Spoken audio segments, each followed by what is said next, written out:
Noong 2001, bumilib ang mga tao sa UK nang manalo sa jackpot ang isang contestant sa kilalang game show na Who Wants to be a Millionaire. Dahil sa halos 17 years ay 3 pa lamang ang nanalo sa jackpot prize na £1 million sa game show na ito sa nasabing bansa.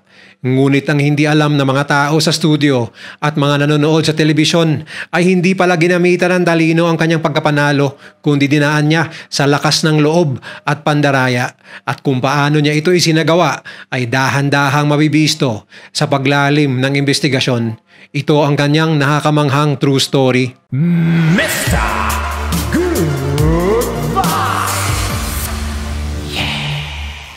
Simula 1998 hanggang 2014, isang sikat na game show sa telebisyon ang kinahumalingan at sinubaybayan ng milyon-milyong manonood mula sa United Kingdom at nagkaroon pa ng napakaraming bersyon sa iba't ibang sulok ng mundo, ang Who Wants to be a Millionaire. Kahit tayong mga Pinoy ay pamilyar na sa game show na ito dahil minsan na rin itong ipinalabas sa Pilipinas. Ang tanging layunin ng maswerteng contestant ay sagutin ng tama ang lahat ng tanong hanggang sa makamit ang tumataginting na 1 milyong papremyo. Kumbaga ay patalinuhan talaga para maging isang ganap na milyonaryo. Kahit ilang taon nang umeere sa telebisyon ng UK ang Who Wants to be a Millionaire, iilan pa lang ang matagumpay na nakamit ang jackpot prize. Ngunit noong 2001, isang grand winner ng naturang game show ang magiging usap-usapan hindi lang sa United Kingdom kundi pati na rin sa buong mundo. Hindi madali para sa isang normal na tao na makasali sa Who Wants to be a Millionaire. Sa napakaraming gustong sumali rito, iilan lang ang mabibigyan ng pagkakataon na makapasok sa studio. Mamimili ang mga producer ng game show sa libo-libong callers at ang 10 tao na maswerteng napili ang isasalang sa isang matinding challenge, ang fastest finger first round, kung saan mag-uunahan ng mga contestant sa pagsagot sa screen at ang pinakamabilis ay siyang maiimbitahan sa studio, mapapasali sa palabas ng araw na yon at magkaroon ng tsansa na manalo ng 1 milyong papremyo. Noong September 9, 2001, isa sa mga maswerteng napili para sa panibagong episode ng Who Wants to be a Millionaire ay ang nooy 37 anyos na si Charles Ingram. Bago magsimula, kailangan niya munang ipanalo ang fastest finger round. Dati nang sumali si Charles sa show na ito, subalit hindi siya pinalad noon na makaupo sa hot seat. Pero sa pagkakataong ito, handang-handa na si Charles para maging isang ganap na contestant. Matapos lumabas ang resulta, kaagad ipinroklama ng host si Charles bilang ang bagong kalahok para sa episode na yon. Tila ba isa lang itong normal na taping ng isang lalaking nangangarap maging isang milyonaryo sa harap ng telebisyon. Ngunit hindi lang swerte ang nagtulak kay Charles para makapasok sa game show. Ang totoo, matagal na talaga niya itong pinaghandaan, pati na ng kanyang mga kasabwat. Alam ng mga ito kung paano sila makakapasok sa studio at ano ang kailangan nilang gawin upang mapili ng mga producer. Pero ang mas matindi pa ay matagal na nilang na-master ang fastest finger first na talagang magbibigay sa kanila ng tsansa na makaupo sa hot seat. Sa katunayan pa nga ay mayroon silang equipment na pinagpraktisan para mas lalo pang humusay sa round na ito. Marahil ang patunay na kuhang-kuha na nila ang sistema ng game show ay dahil bago si Charles, minsan na ring nakapaglaro ang kanyang asawang si Diana Ingram at ang kanyang bayaw na si Adrian Pollock na parehong nanalo ng £32,000. Sa madaling sabi, ang pamilyang ito na ilang beses nang nagpabalik-balik sa game show ay talagang kabisado na ang pasikot-sikot ng Who Wants to be a Millionaire. Ang problema na lang nila ngayon ay kung paano nila makukuha ang 1 milyong jackpot prize na matagal na nilang inaasam-asam. At dito na mag-uumpisa ang pinaka-exciting na yugto ng pandarambong ni Charles. Sa harap niya ay ang batikang host na si Chris Tarrant na siyang babato ng mga tanong na isa-isang susubukang sagutin ni Charles. Subalit sa kasagsagan ng taping, tila ba medyo nahihirapan si Charles sa mga tanong. Simulat sa pool ay nag-aalinlangan na siya sa kanyang mga sagot. Sa pagtungtong niya sa pang-7 question na katumbas ng £4,000, nagamit na ni Charles ang 2 sa kanyang 3 lifeline. Masyado pa siyang malayo sa jackpot. Ngunit nauubos na ang kanyang mga alas para mas lalong mapalapit sa 1 million. Nakuha niya man ang tamang sagot para sa £4,000, ngunit para bang hanggang doon na lang ang kanyang makakaya sa game show. Kahit ang host na si Chris Tarrant ay naawa kay Charles dahil tila suntok sa buwan na makakaabot pa ito sa mga susunod na stage. Pansamantalang pinutol ng mga producer ang taping ng gabi ng September 9, ngunit ipagpapatuloy naman ito kaagad kinabukasan. Habang sakay ng kotse pauwi si Charles at Diana, bakas sa mukha ng kanyang misis ang pagkadismaya at galit. Alam nito kung gaano katalino ang kanyang mister, pero para bang hirap na hirap itong lagpasan ang mga pinakamadadaling tanong sa game show. Sa katunayan, si Charles Ingram ay isang dating British Army Major at isang engineering graduate na miyembro ng Mensa, isang grupo ng mga taong may matataas na IQ, isang malaking patunay na ang lalaking ito ay isang literal na henyo. Pagkatapos ng hindi magandang performance ni Charles sa game show, para bang unti-unting dumudulas papalayo ang kanilang swerte at ang kanilang ambisyong maging milyonaryo ay malapit nang maglaho. Subalit hindi nila ito hahayaang mawala ng basta-basta na lang. Oras na para baguhin nila ang kanilang strategiya sa legal man na pamamaraan o hindi. Nang gabing yon, kinontak ni Charles at Diana si Tequen Whittock, isang college professor na kagaya rin nilang isang fan ng mga game show. Maliban kay Charles, isa rin si Tequen sa mga nag-training ng asawa niyang si Diana at brother-in-law na si Adrian para maging kalahok sa Who Wants to be a Millionaire. At dahil isa siya sa mga napiling susunod na contestant, dadalo si Tequen sa studio noong September 10. Ngunit bago yun, mayroon muna silang kailangang gawin, ang tulungan si Charles na masagot ang lahat ng tanong at makuha ang jackpot prize. Kinabukasan, September 10, 2001, bumalik na si Charles sa studio upang ipagpatuloy ang episode. Pero para bang biglang nagbago ang ihip ng hangin, nasa audience muli ang kanyang asawa na si Diana habang nakaupo naman sa kabilang banda si Tequen. Kagaya ng dati, hindi pa rin sigurado si Charles sa kanyang mga sagot. Ilang beses itong nagdalawang isip at ilang beses ding inamin na wala siyang kaalam-alam sa kung ano nga ba talaga ang tama sa apat na choices. Ngunit meron talagang kakaiba sa mga kilos ni Charles ng araw na yon. Sa bawat tanong, binibigkas ni Charles ng malakas ang lahat ng choices mula sa A, B, C at D. Siguro ito ang kanyang teknik para mahulaan ang sagot. Ngunit meron talagang hindi pangkaraniwan sa loob ng studio, hindi lang kay Charles, kundi pati na rin sa audience. Sa tuwing babasahin ni Charles ang tamang sagot, rinig sa background ang pag-ubo mula sa mga nanonood sa loob. Hindi man ito nakapagtataka nung una, subalit sa tuwing babanggitin ni Charles ang posibleng sagot, meron at merong uubo sa paligid. Kahit halatang halata na nagdadalawang isip ito sa kanyang mga sagot, mulit-muli ay magugulat na lang ang lahat dahil palagi itong tama, kahit kitang-kita sa kanyang mga mata na hindi siya sigurado. Samantala, sa likod naman ng kamera, nakatutok ang mga nagpapatakbo ng game show sa kasalukuyang episode. Kahit sila ay meron na ring napapansin na kakaiba dahil sa mga pag-ubo na nakapagtatakang tumitsyempo tuwing sasabihin ni Charles ang tamang sagot. Unti-unti nang nagkakaroon ng suspetsya ang mga ito. Mula umpisa hanggang huli, babasahin ng malakas ni Charles ang lahat ng choices at kapag nabanggit na niya ang tamang sagot, bigla na lang may uubo mula sa likod. Sa unang tingin, hindi ito mapapansin ng kahit sino, kahit na ang host ay walang kaide-ideya na may nagaganap na palang kakaiba ng mga sandaling yon. Habang isa-isang kinukumpleto ni Charles ang bawat tanong ng walang kahirap-hirap, minamatyagan ng mga producer ang bawat galaw ng contestant at ng mga audience.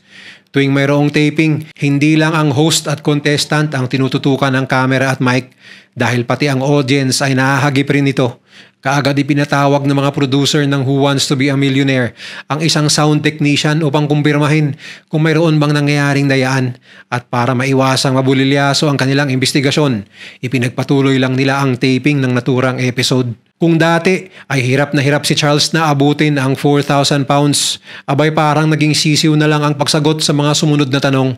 Mula doon ay dahan-dahan niyang pinitas ang bawat premyo mula 32,000, 100,000, 250,000 at 500,000 hanggang sa maabot niya ang pinakahuling tanong.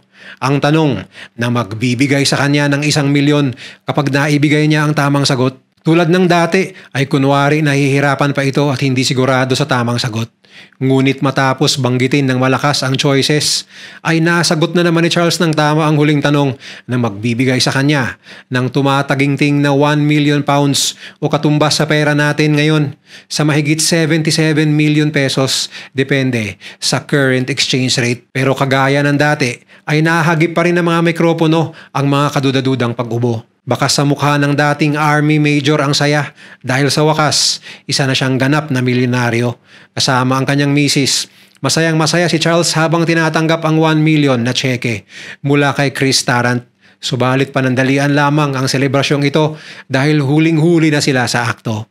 Sa mga sandaling yon, si Charles Ingram pa lang ang pangatlong contestant ng Who Wants to be a Millionaire UK na nanalo ng 1 milyon.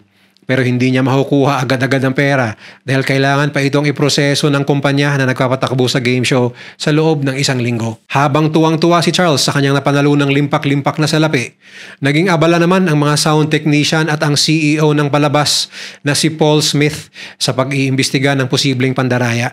At habang nire-review nila ang mga kuha ng kamera at ng microphone, napansin na nilang meron talagang kakaibang pattern simula pa lang ng taping hanggang sa pagtatapos nito. Tila ba napaka-imposible na ang isang contestant na hirap sumagot kahit sa mga mabibilis na tanong nung una ay nakabawi sa mga mas mahihirap na tanong kahit halos maubusan na rin ito ng mga lifeline.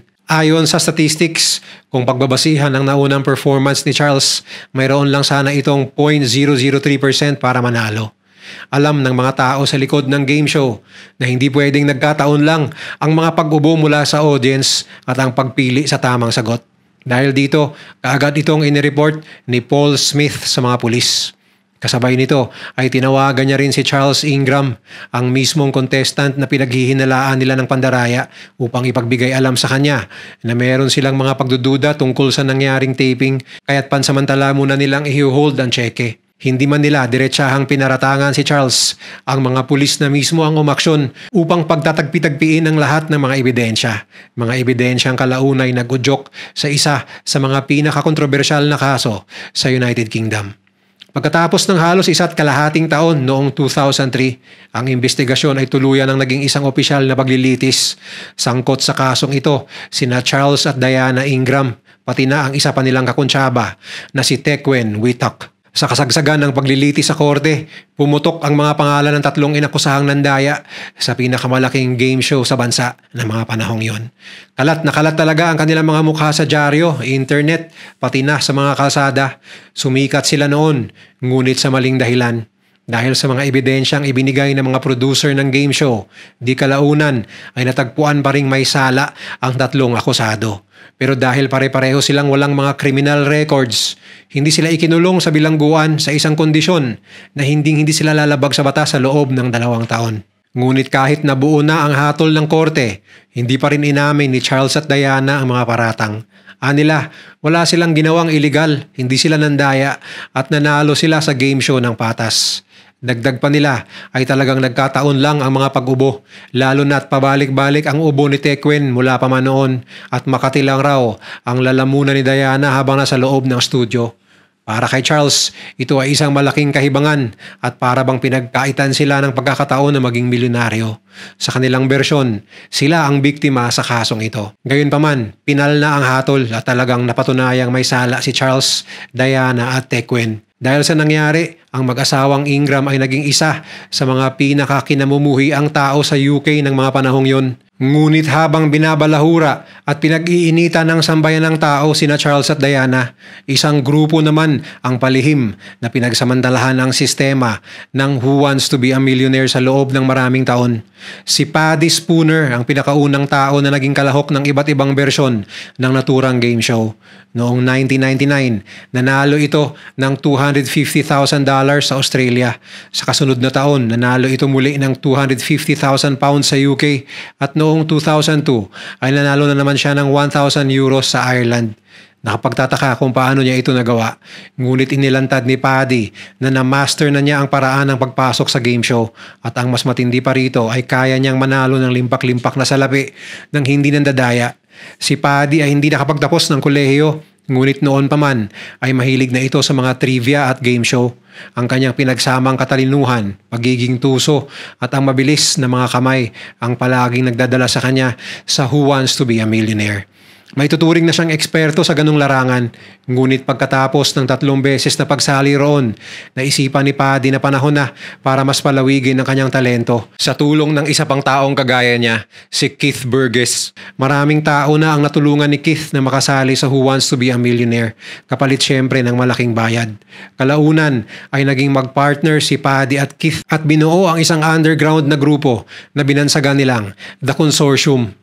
Handog ng The Consortium ang once-in-a-lifetime na oportunidad na makaupo sa hot seat at manalo ng libo-libong dolyar, pounds o euro. Una, paulit-ulit na tatawagan ng sindikatong ito ang mga producer at magbabakasakali na mapili. Papaulanan nila ng tawag sa telepono ang mga producer at hindi titigil hanggang mapasali sila sa listahan ng mga kandidato. Sa susunod na step, kapag kinontak na sila ng mga producer, dadalhin nila ang telepono papunta sa kanilang mga customer. Tatanungin ang caller ng isang trivia question pero may nakahanda ng mga sagot ang consortium dahil alam nila kung saan ang source ng mga tanong. Kapag napili ang kanilang kliyente, hahasain nila ang mga daliri nito gamit ang isang special na equipment para ma-perfect nila ang fastest finger first round. Pero hindi pa doon nagtatapos ang kanilang mga serbisyo. Kapag ginamit ng kanilang client ang call a friend na lifeline, automatic na agad ng mga miyembro ng consortium ang natawagan ito. At bawat miyembro ay handa na para mag-research para sa naturang tanong. Mula 2002 hanggang 2007, mahigit 200 contestants ang naipasok ng consortium sa Who Wants to be a Millionaire UK. Sa kabuuan, mahigit 44.2 million pounds ang naipanalo ng grupong ito o halos 1/3 ng kabuuang papremyong nailabas ng game show sa kasagsagan nito. Natigil na lang ito ng baguhin ng mga producer ang kanilang proseso sa pagpili ng contestant. Subalit kahit na parang illegal ito sa unang tingin, hindi maitatangging napakahenyo ng serbisyong ibinibigay ng consortium.